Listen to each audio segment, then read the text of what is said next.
awareness campaigns are useless and just a waste of money as they don't drive sales. That is absolutely not true, and I'm going to talk you through why that is. Hello and welcome to Engage and Thrive, also known as EAT, your coffee catch-up with me, your host, Taelon, where we will go through common problems and hurdles that come up in business, marketing and advertising and try and demystify them. I know firsthand how complicated and confusing it can seem with all the different acronyms and all the things to do in business. So let me try and help you be better in business.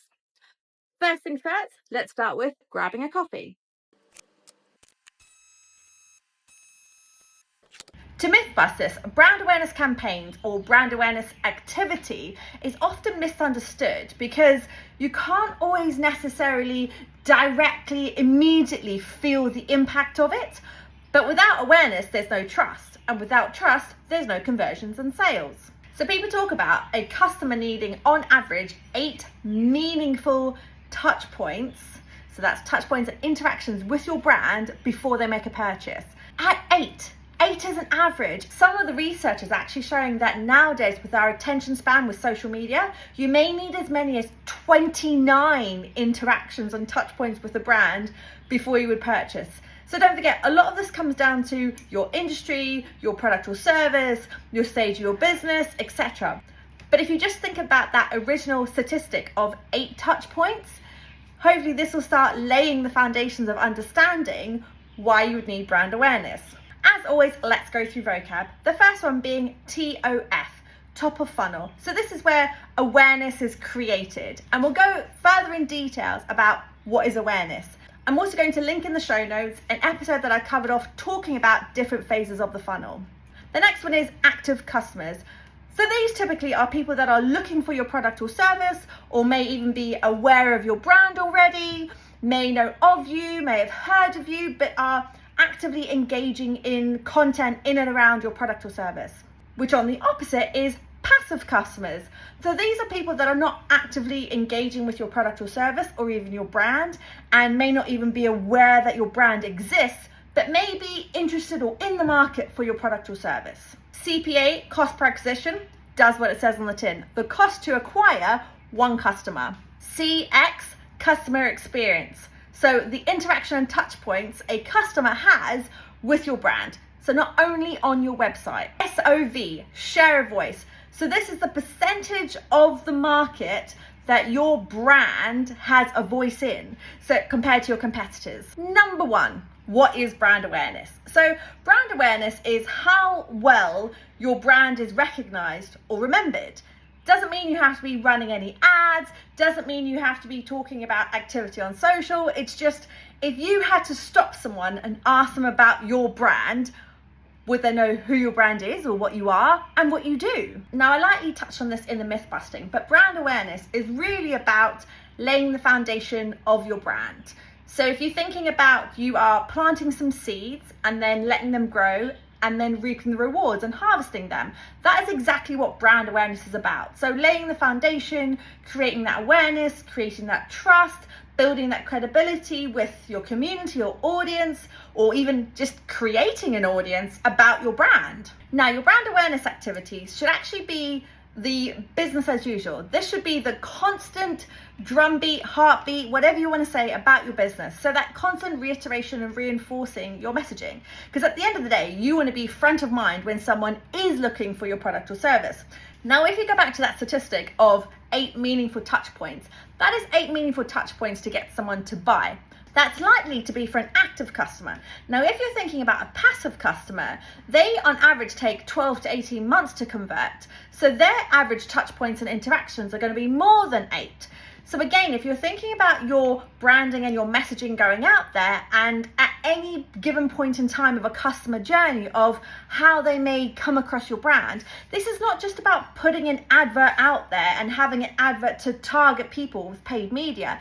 This is your everything. This is your business as usual. Like I'm saying, this is your SEO, this is your website, this is your social media, this is your press, whatever it is, it's just reinforcing and reiterating who you are as a brand, what you do, and you want to be that expert in the field and in the market and be, like I said, front of mind when someone wants to buy. To give you some real life examples of brand awareness activity. One of my favorite is John Lewis Christmas ads. Now, if you are a UK person, you will know exactly what I mean. When it gets to probably October time, early November, everyone is dying to see the John Lewis Christmas advert. Now, if you think about it, John Lewis is a department store. What does Christmas, besides from obviously being a busy period for them, what does Christmas have to do with John Lewis? But we all know the John Lewis Christmas ad is fabulous. And then when we think of Christmas and we think of shopping and we think of that experience, we think of John Lewis because we've got that emotional connection from them. And they've always got a fantastic follow-up on social media, and then their paid media and their email communication and in-store experience and everything. But that is all their brand awareness about John Lewis. And if you think about a Christmas ad and what it normally looks like, it doesn't look like a John Lewis department store. Another example of someone who has a consistent personal brand awareness is Stephen Bartlett, Diary of a CEO. If you think about his content, he is everywhere. He is so consistent. And in terms of his brand awareness, what he's doing, he's always giving that message. He's always reinforcing about his podcast. He's always sharing snippets. There are other people sharing snippets about his podcast. There is just always so much awareness about his podcast, Diary of a CEO. Another quite commercial one, but I suppose a different example of brand awareness is Emirates, Fly Better. So Emirates obviously have the sponsorship on a football kit. So again, it's that messaging that you're seeing Emirates consistently, even though it's not necessarily in that situation of a plane or a holiday or flying, but you're seeing Emirates as a brand constantly. Emirates also have a fantastic email marketing, app experience, social media content. And their social media content is just gorgeous. But again, it's not necessarily social media content of what it looks like on a plane. It's about that lifestyle content and that connection, that brand awareness of where they could go or what you could have by engaging with them as a brand, what your life would be like. Now, one of my favorite brands who seems to smash it with marketing, advertising and community and everything in between is Monzo. Monzo do brand awareness as a BAU fantastically. Again, their community engagement is their brand awareness. They are constantly at the forefront of engaging with the community, posting about social trends. If there's something that's been trending on Netflix or something that's happened in the news, they're the first to post a piece of social content around it. And even posting on LinkedIn, which you wouldn't think as a consumer bank that they would necessarily have a huge engagement on LinkedIn. But honestly, Monzo are probably the cheekiest, funniest company page to follow on LinkedIn. Number 2, budgeting and measuring brand awareness. Now, I feel like this is why brand awareness is often misunderstood, because people say we can't measure it. So how do we know the impact? Of course, there are always ways that you can try and measure, and there's of course situations where you can't measure it. So if you are doing any activity offline, like press releases or events or anything, and again, this is just to raise your brand, raise your profile, increase awareness of who you are, it may be harder to track. However, wherever possible, try and track it. And again, I will link an episode about tracking offline activity. But what I would say is try and track and mark off those key dates of when you're doing offline activity, especially in Google Analytics. You can add Google annotations of activities that you're doing. But ways that you can measure brand awareness or how much impact things have had is your search volumes. So on Google Search Console, you can actually see the volume that people are searching for your brand, and you can see that as trending queries or most search queries. You can also look at things like your share of voice. So in your industry, how much is your brand being spoken about, or your products or services, which again, there's lots of tools and I can link them in the show notes when you're talking about monitoring your share of voice, monitoring your mentions, having Google alerts. Because again, a lot of things with brand awareness is it may be that people are talking about your brand, but you don't know it because they're not tagging you. They could be writing reviews, or they could be talking about you on Reddit, whatever it is. But that's all part of brand awareness and people understanding who you are. Word of mouth is one of the biggest drivers of brand awareness, because that is people referring your brand. which again links back to what activity are you doing to support that word of mouth. The other thing to think about is when you're working out your cost per acquisition of any other activity you're doing, whether you're doing website activity, social media, paid ads, whatever you're doing as your brand awareness activity as well, you should spread that cost. So let's say you had 3 channels that you're monitoring your cost per acquisition, and that is your website, your social media, and your paid ads. And then you're spending X amount on brand awareness activities or X amount of time. Spread that cost across those 3 channels because your brand awareness supports those 3 activities. So on that, if you're thinking about budgets and how much you should be spending on brand awareness activity, obviously all of this comes down to what stage you are as a business and how much people already know your brand or what you need to be doing to actually increasing your brand. So it's likely that if you're a startup, you would typically spend 60 to 70% of your marketing budget on awareness because you're trying to drum up that interest and increase your brand awareness, increase people understanding and knowing who you are. Then when you're in growth stage, that would typically drop down to 40 to 50%. So you're still talking about 50% of your budget for growth stage for people to understand who you are as a brand. And then in maturity, this is where far too many times people drop off and think, we're an established brand, we don't need to do anything about brand awareness. But you have to think about the market you're in and the saturation and how many other brands exist in your market and what their share of voice is and what their activity is.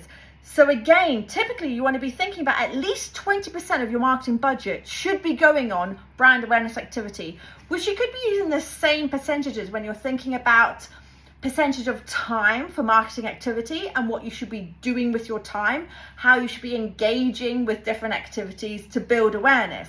So last week I covered off an episode about AEO, Answer Engine Optimization, and it's also known as GEO, Generative Engine Optimization.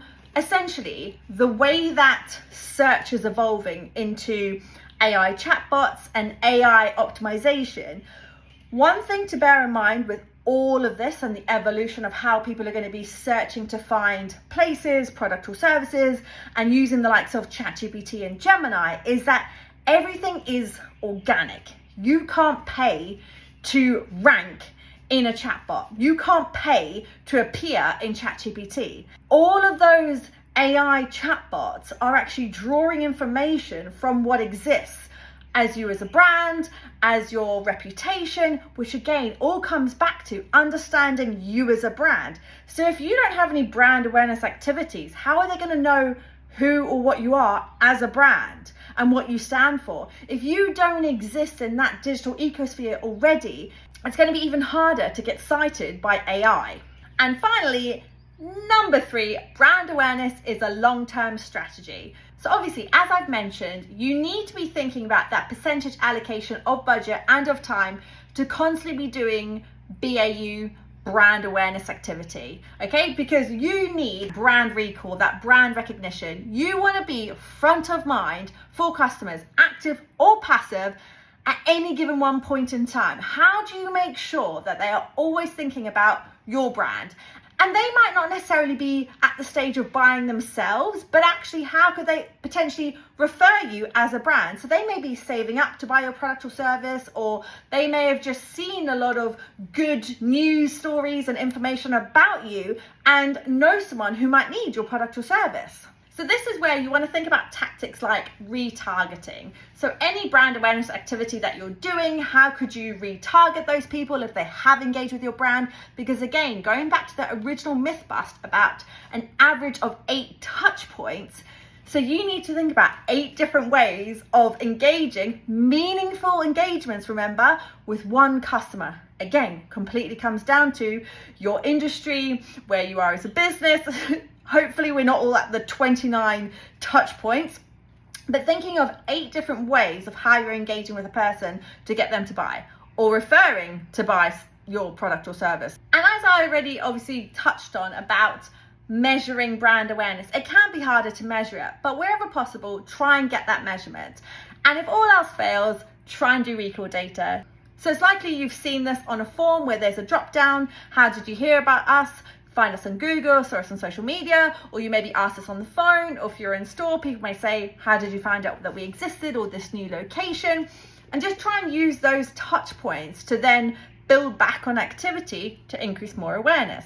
The other thing to say in terms of a long-term gain, I suppose, is the more awareness you have, so the more brand awareness activity you're doing, the more front of mind you are, the more people have an insight into your brand, the easier and cheaper it will be for your cost per acquisition. So for your website activity, your social media activity, and your paid media. So if they already have this understanding of who you are as a business, and then you're using paid media just as a tactic for retargeting, it's likely that they'll convert better and that it will be cheaper. As a wrap up, brand awareness, activity and campaigns are not useless or a waste of money. They're actually not even optional. They're the foundation of what you should be doing. You should be doing brand awareness before you're doing anything else.